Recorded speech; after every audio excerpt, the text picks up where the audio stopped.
All right, guys, what's going on? Welcome in. So Connor Hughes released a report saying that there has been some trade discussions around the league involving edge rusher from the Jets, Jermaine Johnson. The Jets are winless. The Jets are looked at from other teams in football as a team to potentially go and poach talent from. And there are some teams that have, the potential to win their division, potential to get into the playoffs, that need dire help at the edge rusher position. And so Jermaine Johnson, right, former first-round pick, when this guy is healthy, he's a productive, successful edge rusher. He's also a versatile player. That was one of my favorite things about Jermaine coming out of Florida State. He's versatile, right? He can rush the passer, as, a traditional defensive end in a 4-3. He can stand up and rush the passer. You can do a lot of different things with Jermaine Johnson. And, it's quite obvious that he would have or garner interest across the National Football League. But there's also another team that really needs help at the edge rusher position. And that team is the New York freaking Jets.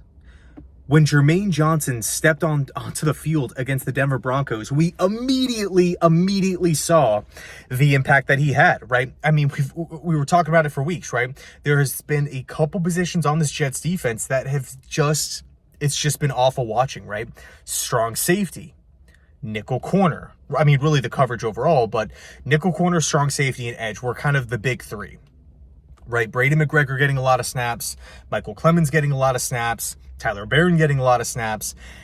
And a big part of that is because of Jermaine Johnson's injury. But now that he's back, in just this one game against the Denver Broncos, we saw an uptick in pass rush. Jermaine actually had a sack in the game.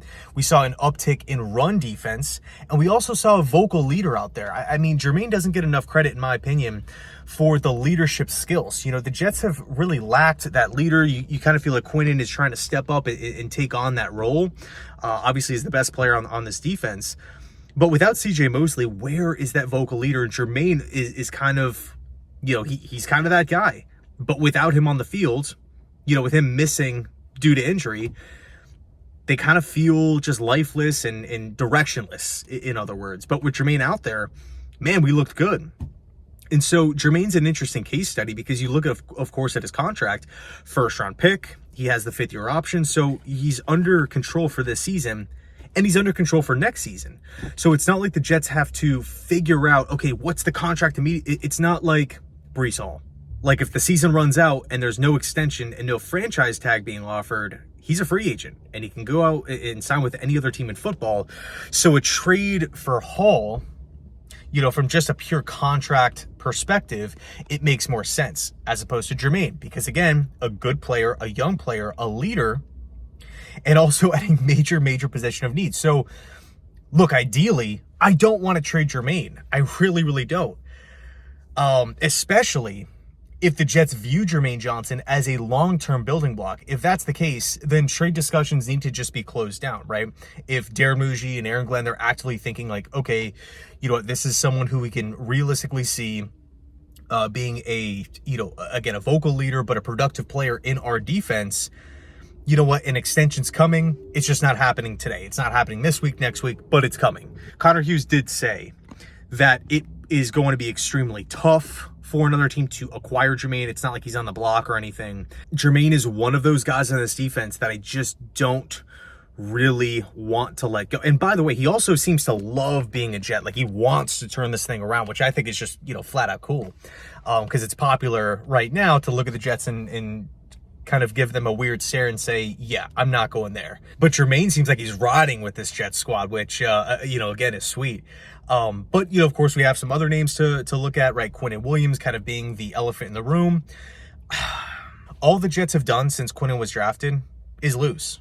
We have not had a 500 record with Quinnen Williams on the roster. So, with him being in the prime of his career, with him already under contract, maybe something does happen there. Again, I don't want to see Quinnen Williams leave, but that's a guy that I feel like, okay, you're talking about a major package coming back in return. And then Breece Hall, right? Michael Carter, I'm fine. If someone wants to, trade a draft pick for Michael Carter, take on the big deal, sweet, I'm down for it. Jarvis Brownlee in one game had more production than Michael Carter in 4. That is saying something. It is evident that Jarvis Brown-Lee is someone who you can, look at and say, okay, he has a lot of NFL experience despite him only being in year 2.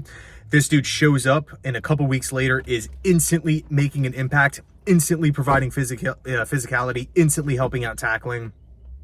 And he also seems like one of the guys too. Like he's came into the Jets locker room and is really like rotting with these guys. He's not just out there, mailing it in or not really trying or there's not some sort of effort issue. No, he's freaking flying around making hits. Yeah, I love Jarvis Brown. I really liked him back in Tennessee where he played some outside, but I mean, inside, like, in nickel packages in the slot, man, this guy's so much fun to watch. Granted, it's one game with the Jets, but I like what I saw back in Tennessee. Former Florida State Seminole, Louisville Cardinal, mid-round pick. What was he? 4th round pick back in, made, not this past draft, but the one previously. If Michael Carter, if someone wants him, Robert Saleh, San Francisco, Pete Carroll, Raiders, Jeff Ulbrich, Atlanta Falcons, I'm cool with it, right? Clear money, get a draft pick. We already have the replacement. Boom. No questions asked from my perspective. And then, of course, we have Breece Hall. Again, we talked about the contract. He's on the expiring deal. Could there be a team like the Chicago Bears, like the Kansas City Chiefs? That maybe Arizona Cardinals, if Gannon feels compelled to, save his job potentially. Like, there's so many different, there was a report that came out about the LA Chargers potentially, inquiring about running back. There's a lot of teams that Breece Hall makes sense for. And then you also have some linebacker stuff, right? Is Quincy Williams going to be a guy that gets flipped? Yes, of course he's injured, but, as we creep closer and closer to the trade deadline, is this someone who can get dealt?